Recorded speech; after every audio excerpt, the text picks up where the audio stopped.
Hola, bienvenidos a este nuevo video en el cual realizaremos un análisis de un circuito RLC en serie en corriente alterna. La consigna del ejercicio dice lo siguiente: determinar la Z total, la corriente, la caída de tensión en la resistencia, caída de tensión en el inductor y la caída de tensión en el capacitor y construir el diagrama fasorial del siguiente circuito. Acá vemos entonces que el circuito está formado por una fuente de corriente alterna de 220 voltios eficaces a 50 Hz. Luego de allí entonces tendremos la corriente total y se producirán entonces una caída de tensión en esta resistencia de 50 ohms, una caída de tensión en esta inductancia de 0,5 henrios y una caída de tensión en este capacitor de 30 microfaradios.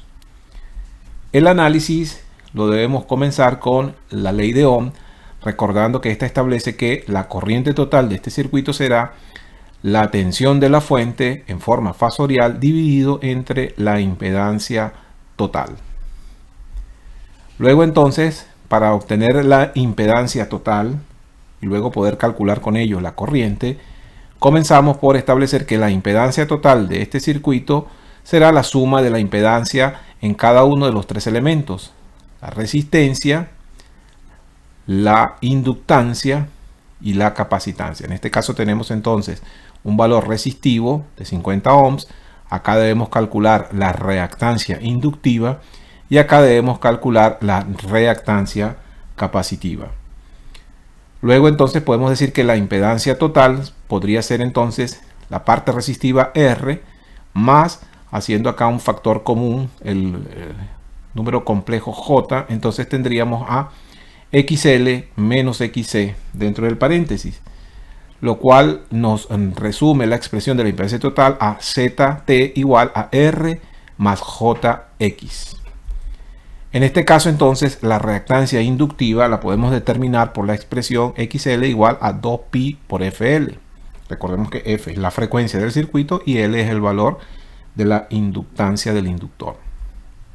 En este caso XL será 2pi, sustituyendo los 50 ciclos y los 0,5 henrios, nos dará entonces una reactancia inductiva de 157 ohms. Luego, para el cálculo de la reactancia capacitiva, planteamos la expresión XC igual a 1 sobre 2pi FC. Recordemos que F sigue siendo la frecuencia del circuito y en este caso C es la capacitancia del capacitor. En este caso específico entonces XC sería 1 sobre 2pi por 50, que es la frecuencia, multiplicado por 30 por 10 a la menos 6, ya que el capacitor está expresado en microfaradios y para sustituirlo en la ecuación debemos llevarlo entonces a faradios. En este caso entonces, al resolver la operación, nos queda que la reactancia capacitiva en este caso será de 106,1 ohms. Luego entonces, como habíamos mencionado anteriormente, determinamos la reactancia total restando la reactancia inductiva de la reactancia capacitiva. En este caso sustituimos los valores, 157 menos 106,1 ohms, y nos queda que la reactancia total del circuito será de 50,9 ohms. Analizando ahora las impedancias a través del diagrama de impedancia, planteamos que tenemos el eje real, el eje imaginario, y luego sobre el eje real se encuentra la resistencia y sobre el eje imaginario tendremos entonces la reactancia inductiva. Pero en este caso debemos recordar que ahora, como tenemos una reactancia capacitiva, entonces tendremos también un valor en el eje imaginario negativo correspondiente al XC. Tenemos entonces XL en el lado positivo del eje imaginario y XC en el lado negativo. Si hacemos la resta de los dos vectores, entonces nos va a quedar el vector resultante, que sería X, que es la reactancia total del circuito. Sumando vectorialmente X y R, obtenemos entonces la impedancia total, ZT, que va a tener entonces su módulo y también un ángulo. Luego entonces, a partir de la aplicación del teorema de Pitágoras en ese gráfico de la impedancia, tenemos que la ZT es decir, el módulo de este vector, que es la hipotenusa, va a ser igual a los cuadrados de cada uno de los catetos. En este caso sería R cuadrado, que es la parte resistiva, más X cuadrado, que es la parte reactiva. Si sustituimos los valores, entonces la resistencia vale 50 ohms y la reactancia total es de 50.9. Al resolver esta operación nos queda que la Z total es de 71,3 ohms. Y luego, para calcular el ángulo, aplicamos tangente a la menos 1 de X sobre R. Recordemos que tangente es cateto opuesto, que es X, sobre cateto adyacente, que es R. Y como queremos determinar el ángulo, entonces trabajamos con la tangente a la menos 1. Y luego, sustituyendo los valores, 50.9 la X y 50 la parte resistiva, resolvemos esta operación y nos queda entonces que el ángulo en este caso va a ser de 45.5 grados. En este caso entonces la Z total equivalente de este circuito RLC en serie será de 71,3 ohms con un ángulo de 45.5 grados. El ángulo positivo de esta impedancia entonces lo que indica es que la impedancia total de este circuito es resistivo inductiva y por lo tanto la corriente va a estar atrasada con respecto al voltaje. Veamos ahora los cálculos de la corriente y de las tensiones.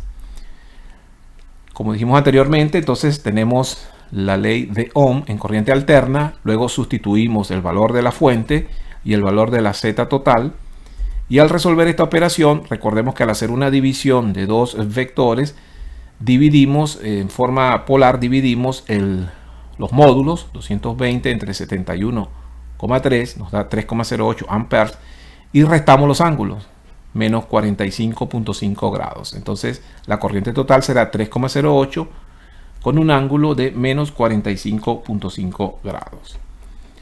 Si queremos ahora calcular la caída de tensión en la resistencia, debemos multiplicar I por R. Si queremos calcular el ángulo de la tensión, que es lo que nos interesa para luego construir el diagrama fasorial, entonces debemos tomar la corriente no solamente en su módulo, sino también en su ángulo. Por lo tanto, acá debemos hacer un producto de fasores o vectores eléctricos. En este caso, la corriente, si la introducimos completamente, tendría un módulo de 3,08 amperes y el ángulo de menos 45.5 grados. Y la resistencia solo tendría parte modular, no tiene ángulo, 0 grados sería el ángulo. Por lo tanto, al realizar esta operación, la caída de tensión en la resistencia sería de 154 volts con un ángulo de menos 45,5 grados. En este caso, recordemos que la operación de estos dos números complejos es multiplicamos entre sí los módulos y sumamos algebraicamente los ángulos. Luego entonces la caída de tensión en el inductor sería la corriente en forma fasorial multiplicado por JXL. Acá igual, si queremos calcular el módulo y el ángulo, que es lo que nos interesa para el diagrama fasorial, pues debemos tomar entonces a XL junto con el factor J, que indica que el ángulo es de 90 grados. Si no quisiéramos calcular el ángulo, sino solamente los módulos, podríamos multiplicar simplemente el módulo de la corriente por el módulo de XL y obtendríamos BL, pero solamente en su módulo y no en su ángulo. Acá sustituimos en forma completa entonces la corriente 3,08 con el respectivo ángulo y luego JXL, tomamos el valor de XL que son 150 ohms y el J positivo indica que el desfasaje en un inductor es de 90 grados. Por lo tanto, acá tenemos el ángulo de 90 grados en el inductor. Realizamos entonces las operaciones, multiplicamos los módulos entre sí y sumamos algebraicamente los ángulos y nos queda entonces que la tensión o caída de tensión en el inductor es de 483.5 volts con un ángulo de 44.5 grados. Luego ahora, para determinar la caída de tensión en el capacitor, multiplicamos la corriente pero por menos JXC. El menos J indica que estamos en presencia de una reactancia capacitiva y XC por supuesto que va a ser el valor de la reactancia determinada anteriormente. Sustituimos estos valores y nos queda entonces que la corriente es de 3,08 con el ángulo de menos 45 y lo multiplicamos por los 106,1 que son la reactancia capacitiva y el ángulo menos 90 grados por ser precisamente una reactancia capacitiva. Si hacemos las operaciones, multiplicamos módulos entre sí y sumamos algebraicamente los ángulos, nos queda entonces que la caída de tensión en el capacitor en este circuito será de 326,7 con un ángulo de menos 35,5 grados. Fíjense que acá entonces, por ejemplo, las caídas de tensión en el inductor y la caída de tensión en el capacitor son mayores a 220 voltios, lo cual pudiera hacernos pensar que hay algún error, pero no se trata de esto. Simplemente se trata de que acá son tensiones en forma de fasores.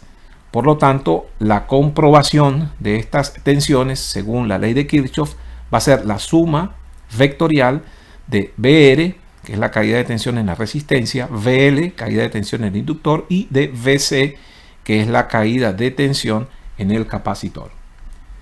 Luego entonces vamos ahora a través del diagrama fasorial a comprobar los cálculos realizados. En primer lugar, dibujamos el diagrama de referencia, que es el de la tensión de la fuente, 220 volts a 0 grados. Acá tenemos entonces ese vector o ese fasor. Luego debemos recordar entonces que los ángulos los vamos a medir en sentido antihorario. Por lo tanto, los ángulos que vayamos encontrando en la parte superior de este fasor serán positivos y hacia el sentido en la parte inferior pues serían ángulos negativos. En este caso, si dibujamos el fasor de corriente, pues tendríamos entonces este fasor que calculamos acá de 3,08 amperes, que sería el módulo de la corriente, y el ángulo de menos 45,5 grados. Luego dibujamos sobre ese mismo fasor de corriente el fasor de la tensión en la resistencia, ya que debemos recordar que en una resistencia la corriente y la tensión están en fase. Por lo tanto, la tensión en el resistor será de 154 volts y recordemos que acá nos dio el mismo ángulo de la corriente, menos 45,5 grados. Entonces acá observamos la tensión en el resistor que está ubicada a menos 45,5 grados del fasor de la fuente. Luego entonces ubicamos el fasor de la caída de tensión en el inductor, que tiene un módulo de 483,5, más grande por supuesto que BR en cuanto a módulo, y el ángulo son 44,5. Si observamos, prácticamente lo que hay entonces al sumar estos dos ángulos es prácticamente una separación angular de 90 grados, ya que debemos recordar que en una bobina la tensión está adelantada respecto a la corriente, o dicho de otra forma, la corriente está atrasada con respecto a la tensión 90 grados. Por eso acá entonces se forma un ángulo recto entre la tensión en el inductor y la corriente total del circuito. Luego dibujamos entonces el tercer fasor de tensión, que sería la caída de tensión BC en el capacitor. Y fíjense que ahora el ángulo es de menos 35,5 grados y el valor modular de ese fasor es de 326,7. Más pequeño que la caída de tensión en el inductor, pero el ángulo de menos 35,5, si observamos entonces la separación que hay completamente entre este fasor 44,5 y este que es de menos 35,5 es exactamente de 180 grados. O dicho de otra forma, hay una separación angular de 90 grados entre la corriente y la tensión en el capacitor. Como lo hemos dicho anteriormente, entonces la corriente está adelantada 90 grados respecto a la tensión en un capacitor. Como estos dos vectores o estos dos fasores están en la misma dirección, podemos realizar esta operación haciendo una resta de vectores, ya que BL y BC tienen la misma dirección pero el sentido contrario. Por lo tanto, al realizar esa operación nos queda un vector parcial resultante BL menos BC de 156,8 volts. Es decir, los 483,5 volts que se inducen en el inductor van a ser contrarrestados por los 326,7 volts en el capacitor, y en consecuencia en la parte reactiva del circuito va a haber una caída de tensión de 156,8 volts. Ese voltaje en la parte reactiva del circuito, que serían estos dos, se va a sumar luego entonces con BR, que es la tensión en el resistor, y luego entonces allí vamos a poder comprobar la suma fasorial de BR más la tensión en la parte reactiva BL menos XC, nos va a dar entonces como resultado la tensión de la fuente de 220 volts. Y en este caso entonces se cumple la ley de Kirchhoff de voltajes en la que se establece que la tensión de la fuente va a ser igual a la suma, en este caso vectorial, de las caídas de tensión en cada uno de los componentes. En este caso podríamos decir también que sería igual a BR más BL menos XC, ya que la caída de tensión en el inductor está contrapuesta a la caída de tensión en el capacitor. Bien, de esta forma llegamos entonces al final de este video. Nos vemos en otra ocasión. Saludos y feliz día.